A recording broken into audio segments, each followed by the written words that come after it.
Podcast Network Asia.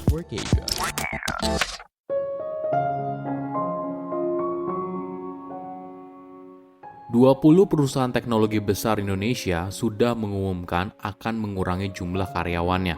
Zenius, startup yang bergerak di bidang pembelajaran pendidikan, mengumumkan PHK pada sekitar 800 karyawannya dari Mei hingga Agustus 2022 lalu.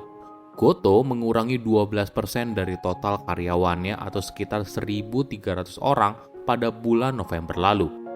Apakah ini tandanya Indonesia akan menuju resesi di tahun 2023? Halo semuanya, nama saya Michael. Selamat datang di podcast saya, Sikutu Buku.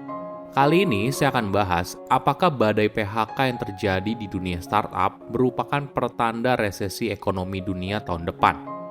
Dana Moneter Internasional atau dikenal dengan nama IMF memperkirakan pertumbuhan global akan melambat menjadi 2,7% tahun depan dan 2023 akan terasa seperti resesi bagi jutaan orang di seluruh dunia.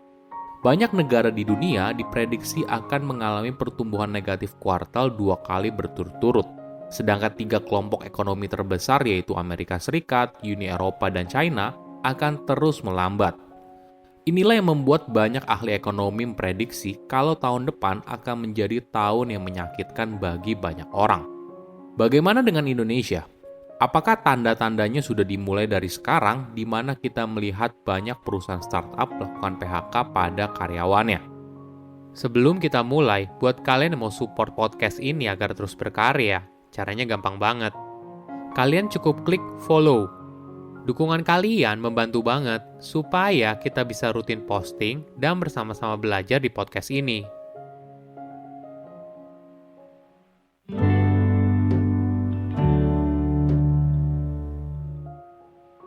Beberapa bulan terakhir, kamu mungkin mendengar kabar PHK dari dunia startup. 20 perusahaan teknologi besar mengurangi jumlah karyawannya. Zenius, startup yang bergerak di bidang pendidikan, mengumumkan PHK pada sekitar 800 karyawannya dari Mei hingga Agustus 2022 lalu. Goto mengurangi 12% dari total karyawannya atau sekitar 1.300 orang pada bulan November lalu. Yang terbaru, e-commerce JD.ID mengumumkan PHK yang menimpa 30% atau sekitar 200-an karyawan. Ini merupakan perampingan kedua setelah Mei 2022. Perusahaan juga melakukan PHK terhadap sejumlah pekerjanya. Situasi ini tidak hanya dialami di Indonesia, tapi perusahaan teknologi di berbagai negara juga mengalami situasi yang serupa. Di Amerika Serikat misalnya, Meta, induk perusahaan dari Facebook, melakukan PHK kepada 11.000 orang. Sedangkan Twitter melakukan PHK pada lebih dari 3.500 karyawan. Google dan Amazon mengumumkan kalau mereka menyetop rekrutmen untuk karyawan baru. Tentunya hal ini cukup membuat kita was-was. Apalagi banyak orang juga memprediksi kalau tahun depan dunia akan mengalami resesi. Apakah ini tandanya kalau kita beneran akan resesi tahun depan?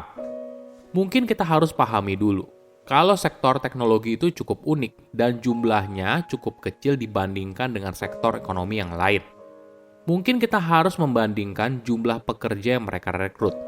Oke, tadi saya membahas kalau Goto melakukan PHK terhadap ribuan pegawai. Tentunya ini bukan jumlah yang sedikit. Namun jika kita bandingkan dengan jumlah pekerja di Indonesia, totalnya mencapai 135,6 juta orang pada bulan Februari 2022 lalu berdasarkan data dari statistika.com. Jadi, boleh dibilang angka ribuan pekerja yang di PHK itu jumlahnya sangat kecil jika dibandingkan dengan total pekerja di Indonesia. Hal lain yang perlu kita pahami, perusahaan teknologi boleh dibilang sangat sensitif atas apapun yang terjadi di pasar. Kenapa? Karena mereka masih sangat tergantung dengan dana dari investor. Jadi, ketika investor besar mulai mengurangi atau bahkan menghentikan suntikan dananya, maka hal ini bisa berbahaya. Namun dalam kondisi ekonomi yang sehat, tentunya hal ini merupakan kondisi yang baik.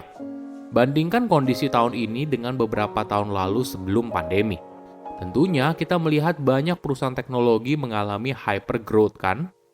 Sayangnya, ketika kondisi ekonomi sedang berada dalam ketidakpastian, investor mulai menahan diri dan mengalihkan dananya ke jenis investasi lain yang lebih konservatif.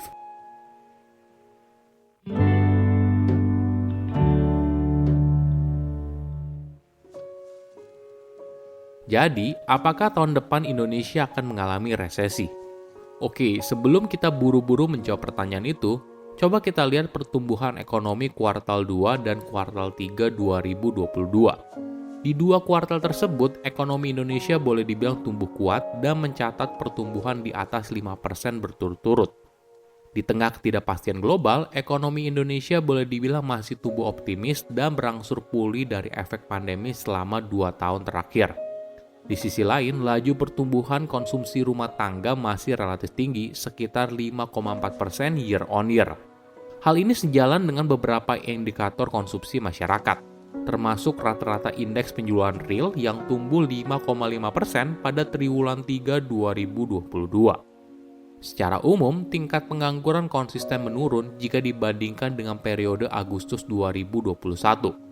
Pertumbuhan ekonomi mampu menyerap tenaga kerja hingga 4,25 juta orang dalam kurun waktu Agustus 2021 hingga Agustus 2022.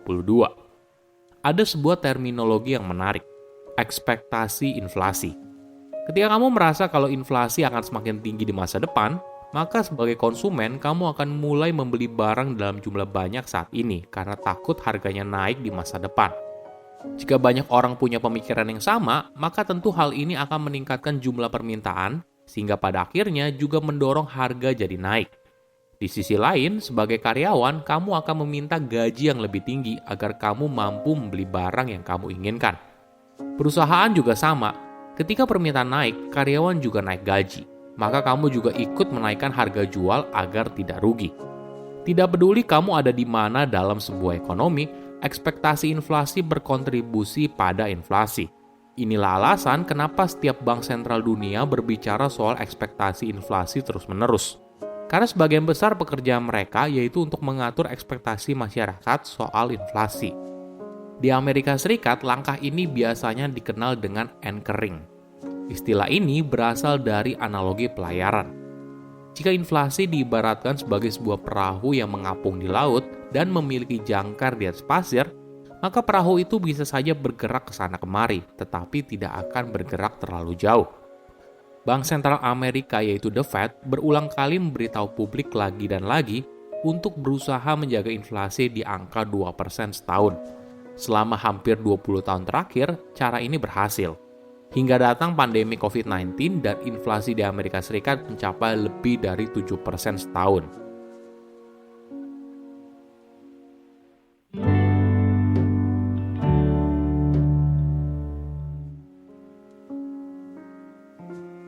Oke, kembali ke pertanyaan, apakah Indonesia akan mengalami resesi 2023? Jawaban jujurnya adalah tidak ada yang tahu. Kenapa? Karena ekonomi selalu aneh dan sulit diprediksi, apalagi di masa sekarang setelah pandemi COVID-19. Tapi perang Rusia dan Ukraina masih berlanjut, ditambah lagi Amerika Serikat sedang mengalami inflasi yang tinggi sejak tahun 2021. Jadi yang paling penting adalah kita harus bisa bersiap dalam menghadapi ketidakpastian di masa depan. Jika kamu berpikir untuk mengajukan kredit, coba dipikir lagi. Apakah hal tersebut perlu banget atau bisa ditunda? Apabila kamu ingin resign dari pekerjaannya sekarang, coba dipikir lagi. Apakah masih bisa ditunda hingga kondisi ekonomi terlihat lebih stabil atau memang mendesak saat ini juga? Tentu saja tidak ada yang tahu pasti tahun depan akan seperti apa. Jadi lebih baik kita bisa fokus pada hal apa yang bisa kita kendalikan. Saya undur diri, jangan lupa follow podcast Sikutu Buku. Bye-bye.